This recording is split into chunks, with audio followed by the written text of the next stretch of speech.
artisanales qu'ils peuvent susciter. Et enfin, nous avons sur le plan de l'existentiel, sur le plan de la culture, nous avons, c'est le support de la culture profonde. Il y a des valeurs qui sont véhiculées sur le plan culturel et sur le plan existentiel. Nous devons nous enorgueillir qu'un certain nombre d'activités puissent nous ramener à une réalité historique qui est lourde de charges de signification. Et enfin, il y a le dernier défi, c'est le défi scientifique et le défi historique. Le défi scientifique, c'est quoi? C'est le fait de vouloir très vite agir pour identifier, enregistrer, réhabiliter ces jeux avant qu'ils ne disparaissent. Déjà 61% de ce patrimoine, de ce corpus de jeux a disparu déjà. Et il n'en reste que des bribes, et notamment des bribes qui sont nocifs. Pourquoi nocifs? Parce qu'ils comportent des dénominations de jeux ayant une connotation coloniale. Par exemple, jouer à la marelle, on la connaît, elle s'appelle la marelle. Et bien, ce mot continue donc à être véhiculé. Et délivrance, c'est un jeu aussi collectif, mais il transpose à travers son action, à travers ses manifestations, un certain nombre de significations. Alors, délivrance, comment on l'appelle en Algérie? On dit la France, délivrer, Ensuite, pire que ça, tue la France. Parce que, vous voyez que délivrance, ça veut dire tuer la France, et on a transposé cette... Donc, il y a des valeurs qui peuvent être nocives pour notre représentation culturelle, et il y a des valeurs que nous devons réhabiliter parce qu'elles sont passées à l'arrière-plan et qu'elles doivent revenir.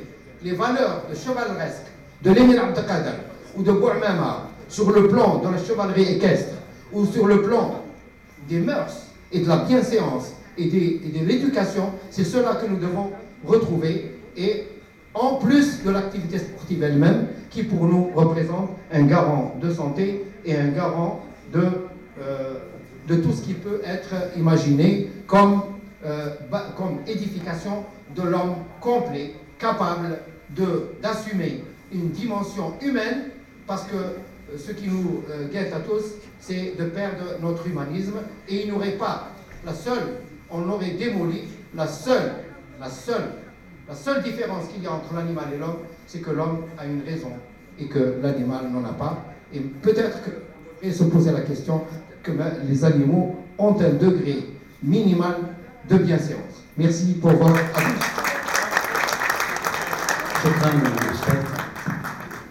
Avant de passer à la série des conventions, j'invite M. Oul Bachir, président de la Fédération nationale des hôteliers.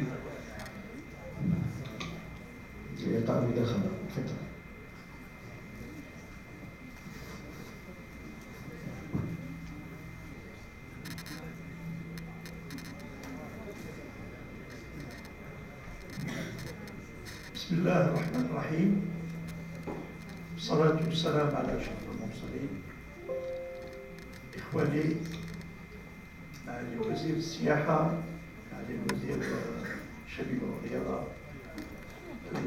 المسؤولين تاع الوزارات المديرين تاع الوزارات صحة أنظاركم صحة فطوركم. والله l'intervention تاع Sylvie Boulami nous a fait quand même rappeler beaucoup de choses. Moi qui viens de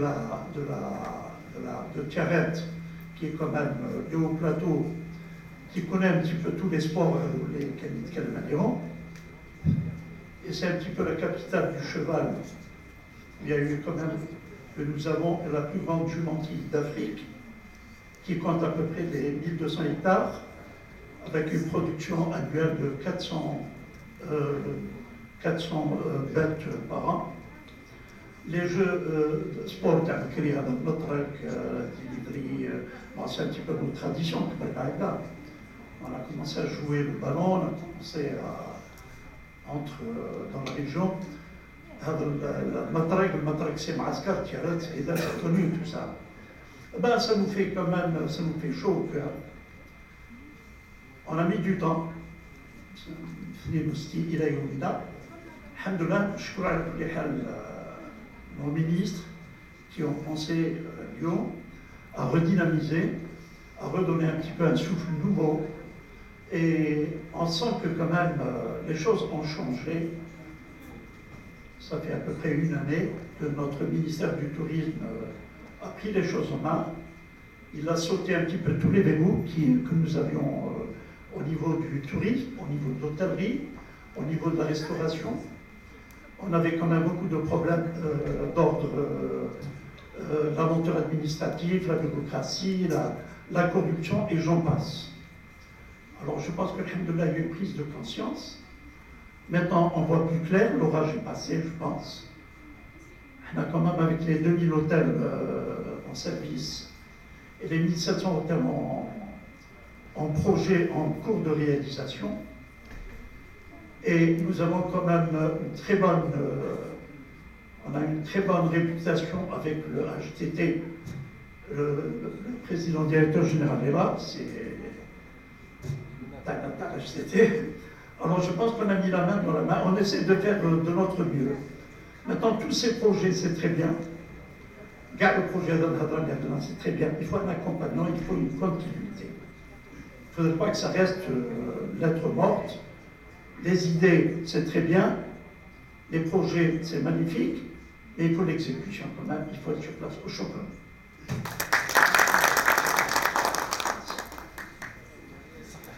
J'invite M. Razak Bounafa, président directeur général du groupe HTT.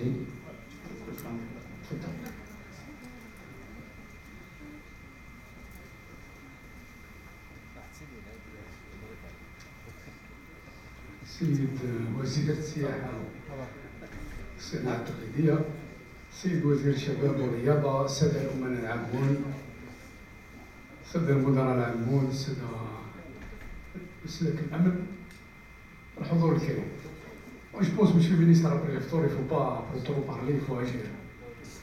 Je n'ai pas trop grand chose à dire, sauf que je dois expliquer comment on est arrivé à cette situation. L'intersectorialité, elle est venue d'appoint. Tout à l'heure, monsieur le professeur et docteur a parlé donc de mariage.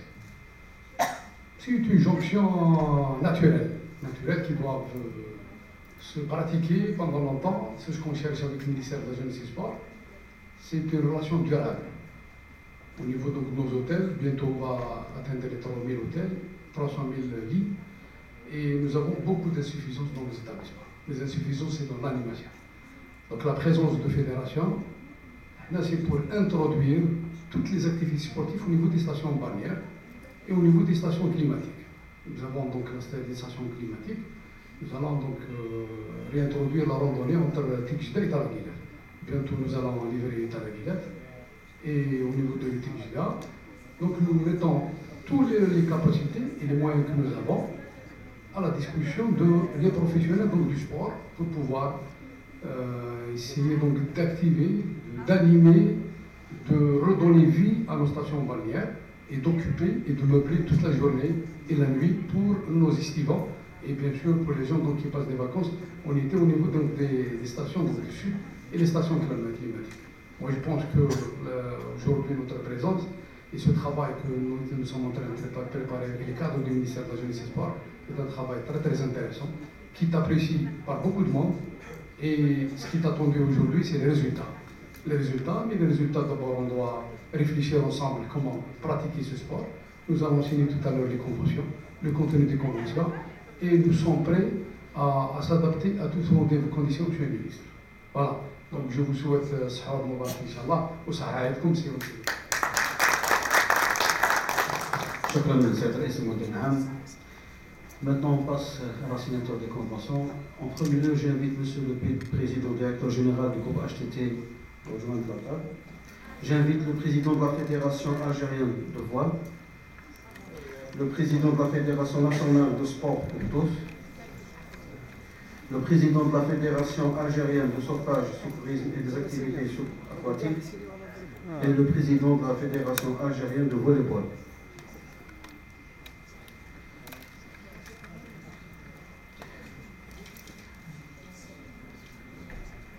Et j'invite Monsieur le ministre du Tourisme et de l'Artisanat, ainsi que Monsieur le ministre de la Jeunesse et des Sports, de rehausser leur présence.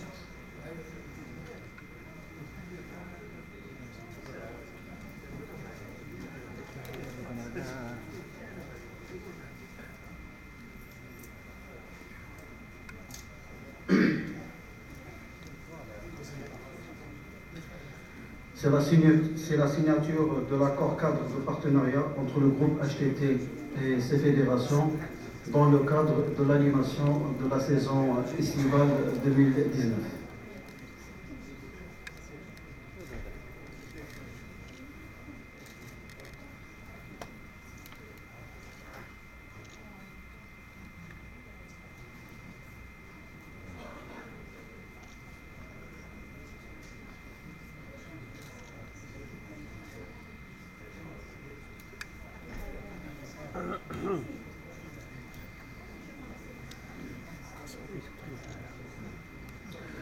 وللإشارة هذه المرحلة الأولى من الاتحاديات، وهناك اتحاديات أخرى سوف تكون اتفاقيات معها في إطار اتفاقية بين الشباب والرياضة والسياحة.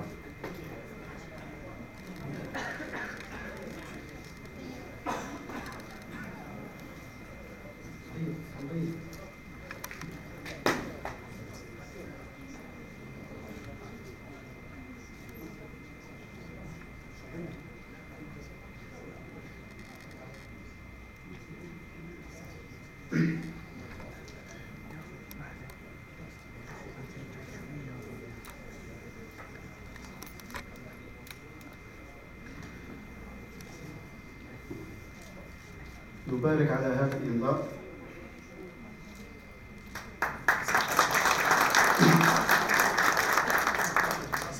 المرحلة الثانية أدعو السيد البشير إلى الإمضاء. رؤساء الفيدراليات يبقوا جالسين، رؤساء الفيدراليات يقعدوا جالسين.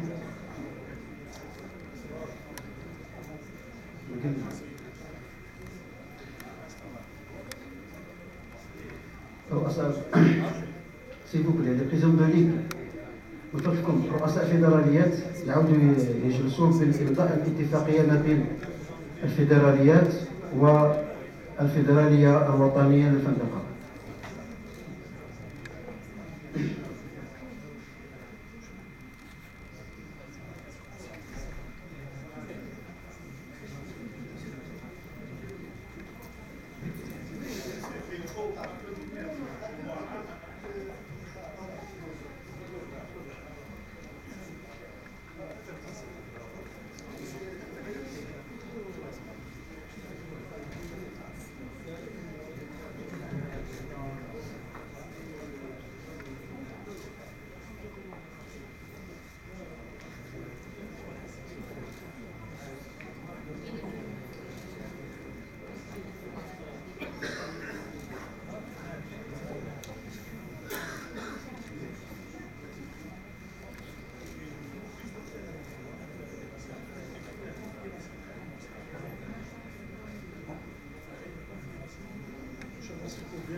أود بعد إمضاء الاتفاقيات من طرف مجمع فندقة وسياحة وحمامات معدنية والفيدرالية الوطنية للفندقة.